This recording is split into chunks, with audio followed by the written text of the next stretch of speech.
Assalamualaikum warahmatullahi wabarakatuh. Halo teman-teman semuanya, jumpa lagi dengan aku Aldila Kurnia Putri. Di video kali ini kita akan membahas tentang tes wawasan kebangsaan di bab nasionalisme ya teman-teman. Nanti kita bahas pengertian dari nasionalisme, jenis-jenis nasionalisme, dan juga sikap-sikap apa aja yang termasuk dalam sikap nasionalisme. Diperhatikan baik-baik ya teman-teman ya, supaya nanti ketika teman-teman mengerjakan soal SKD, teman-teman bisa mengerjakannya dengan baik. Jangan lupa subscribe ya. Oke, sebelumnya teman-teman tahu nggak kenapa sih ada tes nasionalisme ini di TWK? Berdasarkan Permen Pan RB nomor 27 tahun 2021 pasal 36 ya teman-teman, tujuan diadakan tes wawasan kebangsaan bab nasionalisme itu mampu mewujudkan kepentingan nasionalisme melalui cita-cita dan tujuan yang sama dengan tetap mempertahankan identitas nasional teman-teman. Jadi tujuannya untuk mewujudkan kepentingan nasional melalui cita-cita dan tujuan yang sama dengan tetap mempertahankan identitas nasional. Nanti kita lihat bareng-bareng ya, cita-cita dari Indonesia itu apa, cita-cita dan tujuan dari NKRI itu apa, dan juga identitas nasional dari NKRI itu apa ya teman-teman ya. Oke, tetap stay di channel ini teman-teman. Habis ini aku jelasin tentang cita-cita dan tujuan dari nasionalisme. Tahu nggak di mana nih cita-cita dan tujuan bangsa Indonesia? Ini ada di pelajaran PPKN kelas berapa ini ya?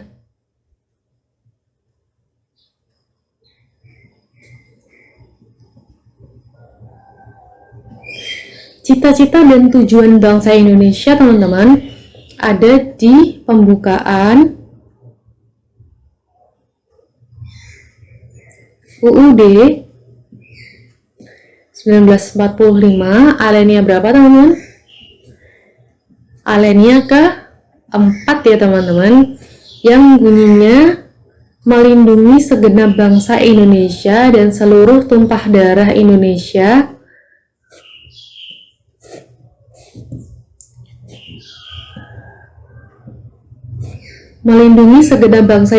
dan seluruh tumpah darah Indonesia, dan untuk memajukan kesejahteraan umum, mencerdaskan kehidupan bangsa, dan ikut melaksanakan ketertiban dunia yang berdasarkan kemerdekaan, perdamaian abadi, dan keadilan sosial ya teman-teman.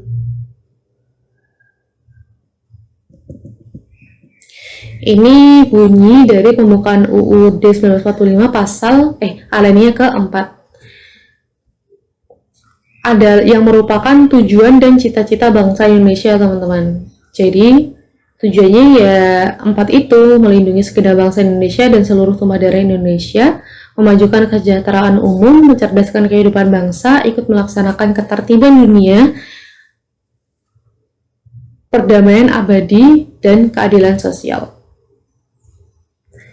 Terus tadi ada kalimat dengan tetap mempertahankan identitas nasional. Nah, sebenarnya identitas nasional bangsa Indonesia itu apa sih? Identitas teman-teman. Misalnya nih nama aku Aldila, umur 23, tinggal di Semarang. Terus apa lagi statusnya? Single. Nah, itu namanya identitas teman-teman. Kalau identitas nasional bangsa Indonesia apa?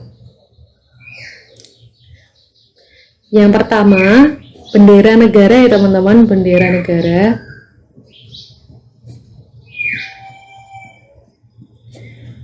Sang merah putih.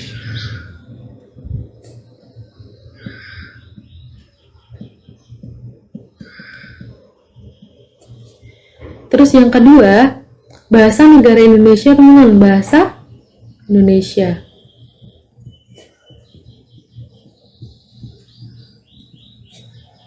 Terus lambang negara Indonesia apa teman-teman?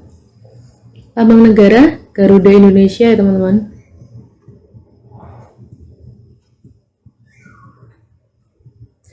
Terus yang terakhir, lagu kebangsaan Indonesia.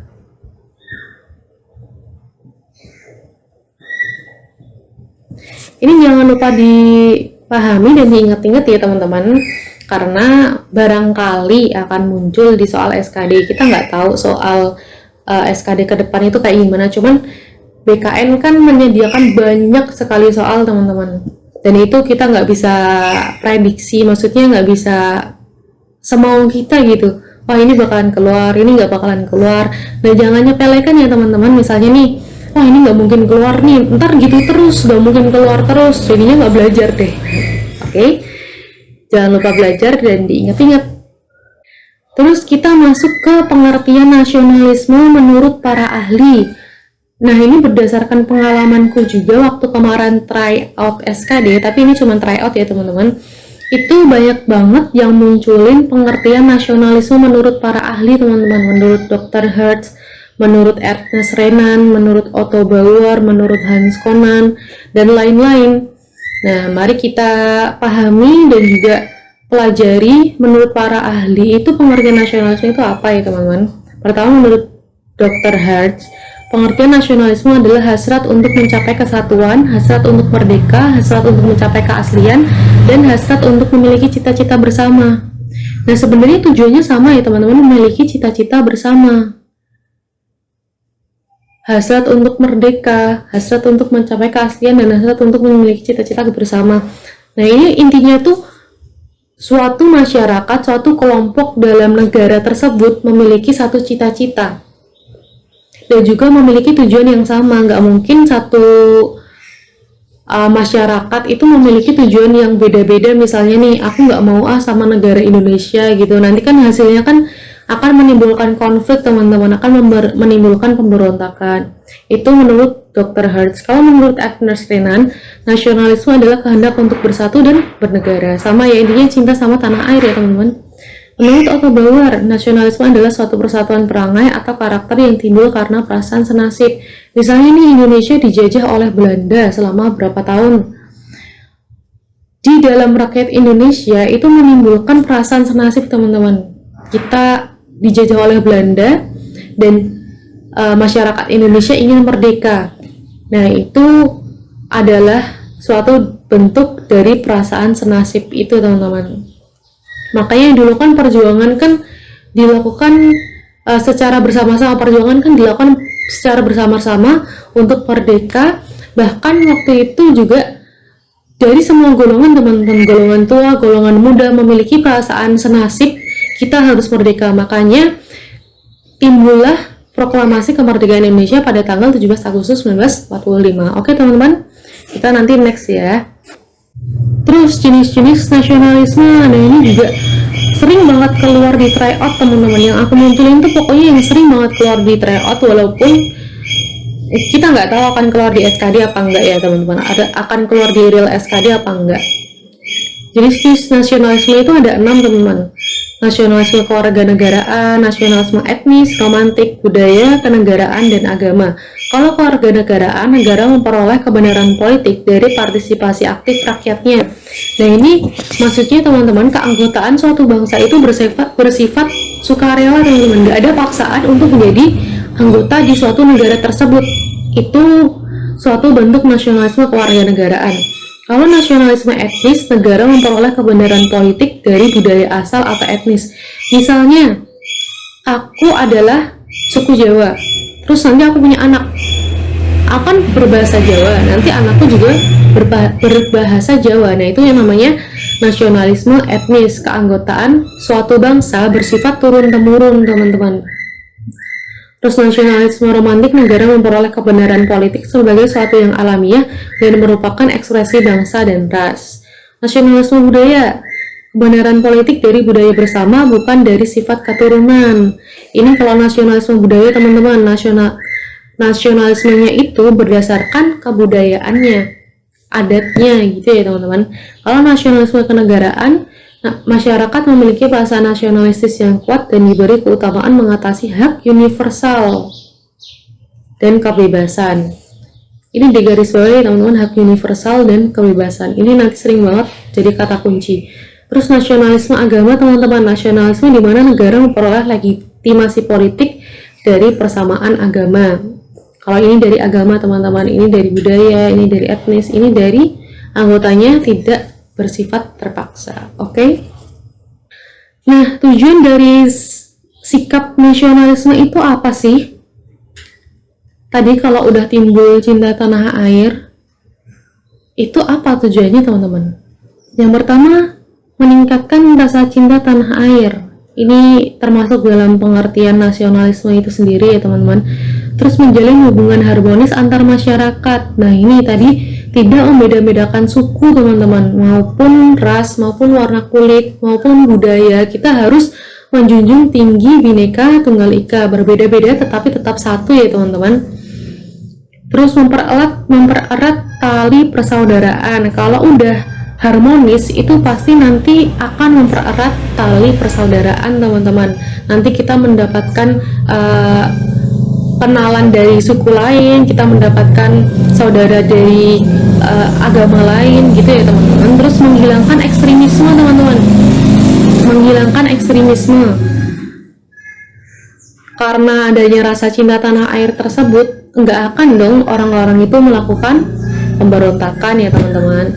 Terus menjahati suku lain gitu-gitu. Terus menumbuhkan semangat rela berkorban. Nah tadi dampak dari sikap nasionalisme, kalau udah cinta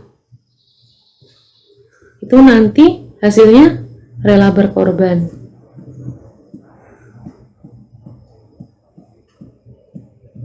Atau bela negara tadi teman-teman,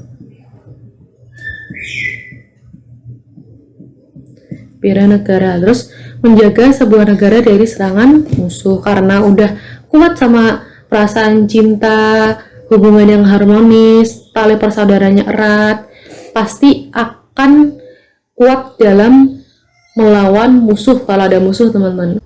Terus perkembangan nasionalisme di Indonesia teman-teman, yang pertama ditandai dengan kebangkitan nasional dengan berdirinya organisasi Budi Utomo pada tanggal 20 Mei 1908 yang didirikan oleh Dr. Sutomo. Ini organisasi pendidikan ya teman-teman, untuk meningkatkan kaum terpelajar teman-teman.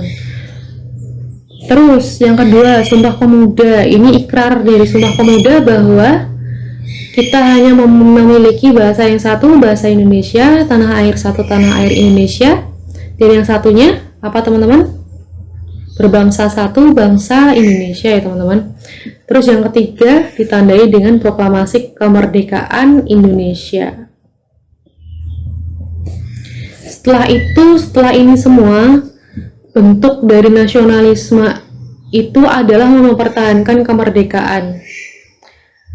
Misalnya kaum terpelajar, kalau dulu kan lebih perjuangannya lebih dari kita ya teman-teman. Kalau kita sekarang cuma perlu belajar, mempelajari budaya, mempertahankan budaya. Kalau zaman dulu lebih sulit teman-teman.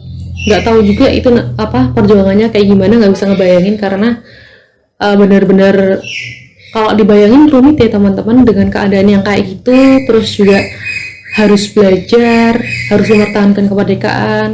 Kalau tugas kita sekarang cuman belajar dan mempertahankan kemerdekaan itu sendiri teman-teman. Nah, penghambat nasionalisme. Jadi dalam nasionalisme itu ada penghambatnya juga teman-teman. Sikap-sikap yang menghambat nasionalisme ini perlu banget dihafalin dan dipahamin teman-teman, karena sering banget keluar di tryout. Chauvinisme, cinta kepada negara secara berlebihan dan merendahkan negara lain teman-teman. Ini nggak bagus ya, karena akan menimbulkan perasaan sombong, dan jadi kita nggak mau bergaul sama orang-orang di negara lain teman-teman. Terus primordialisme, cinta terhadap daerahnya secara berlebihan. Misalnya aku dari daerah Jawa nih, dari daerah Jawa misalnya, itu aku mencintai Jawa secara berlebihan terus merendahkan daerah lain teman-teman. Terus separatisme, memisahkan diri dari wilayah. Ini misalnya apa nih, nggak berani nyebut takut. Pokoknya ini memisahkan diri dari wilayah ya teman-teman, kayak yang terjadi waktu Timor Leste ya teman-teman ya. Terus etnosentrisme, kecintaan terhadap budaya yang berlebihan dengan merendahkan budaya lain teman-teman. Jadi kita harus saling menghargai antar suku, antar ras, antar daerah, biar nggak timbul perasaan sombong, atau kita nggak menghargai orang lain ya teman-teman. Nanti kalau kayak gitu kan bisa menimbulkan perpecahan antar masyarakat, antar suku, antar golongan gitu ya teman-teman ya. Nah teman-teman, kita sekarang lanjut ke soal ya teman-teman, latihan soal nasionalisme. Nomor 1, tujuan dari nasionalisme adalah menimbulkan sikap cinta tanah air kepada negaranya. Berikut ini adalah yang merupakan sikap nasionalisme, yaitu A. Tidak membeda-bedakan antar suku Sunda dan suku Batak dalam pergaulan. Yang B. Kesadaran hukum bagi setiap warga negara. C. Ikut berperang melawan Palestina. D. Ikut menjadi bagian dari pasukan perdamaian di Irak. E. Mencintai budayanya sendiri secara berlebihan. Kalau ini bukan ya teman-teman. Tadi ini apa? Etnosentrisme.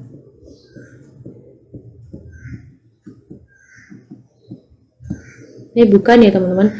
Kalau ini juga bukan ya teman-teman, karena ini udah masuknya ke luar negeri teman-teman. Ini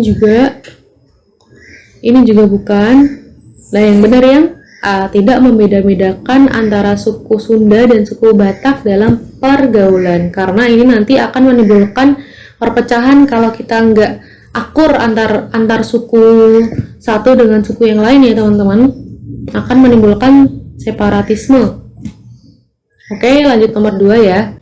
Lanjut nomor 2. Masyarakat memiliki perasaan nasionalistis yang kuat dan diberi keutamaan mengatasi hak universal, dan kebebasan merupakan pengertian dari nasionalisme apa? Nah, kayak yang aku bilang tadi, kayak gini harus dipahamin dan dihafalin ya teman-teman, karena suatu saat bisa keluar. Kita nggak tahu soalnya BKN itu apa ya teman-teman ya. Kalau kewarganegaraan tadi apa teman-teman? Ini yang setiap anggota dari warga negara bebas, maksudnya tidak ada paksaan untuk menjadi anggota negara tersebut ya, tidak terpaksa. Kalau agama karena agama, kalau kenegaraan, kalau teman-teman, nasionalisme budaya karena budaya, etnik karena etnis. Yang benar kenegaraan ya teman-teman, tadi yang hak universal dan kebebasan. Oke, jangan lupa dihafalin teman-teman. Terus nomor 3, upaya yang dapat dilakukan untuk meneruskan semangat juang nasionalisme pasca kemerdekaan di era pembangunan saat ini adalah A. Melatih kekuatan militer untuk menghadapi negara tetangga. Kalau menurut aku ini termasuk bela negara ya teman-teman, karena udah melebihi dari sikap cinta tanah air.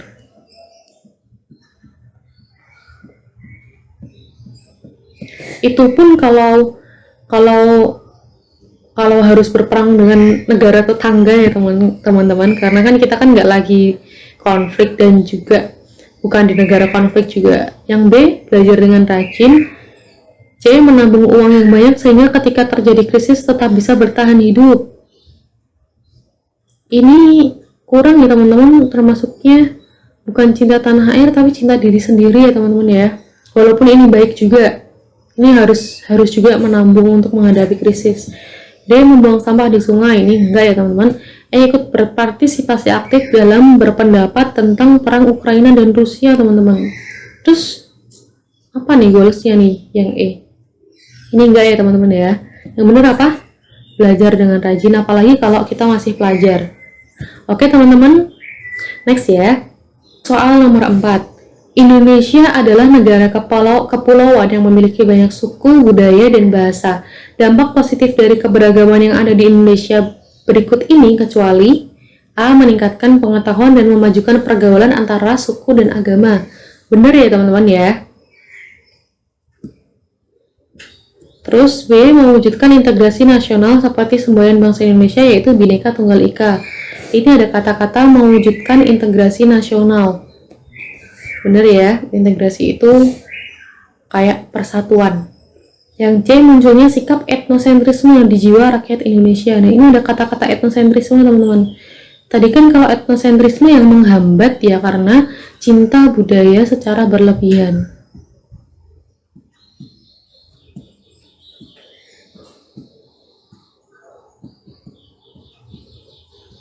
Langsung aja nih pilih yang C. Oke teman-teman. Yang D. Kebudayaan Indonesia semakin beragam. Ini benar. Terus dapat menarik perhatian dunia. Ini benar nih, menunjukkan eksistensi ke negara luar. Oke teman-teman.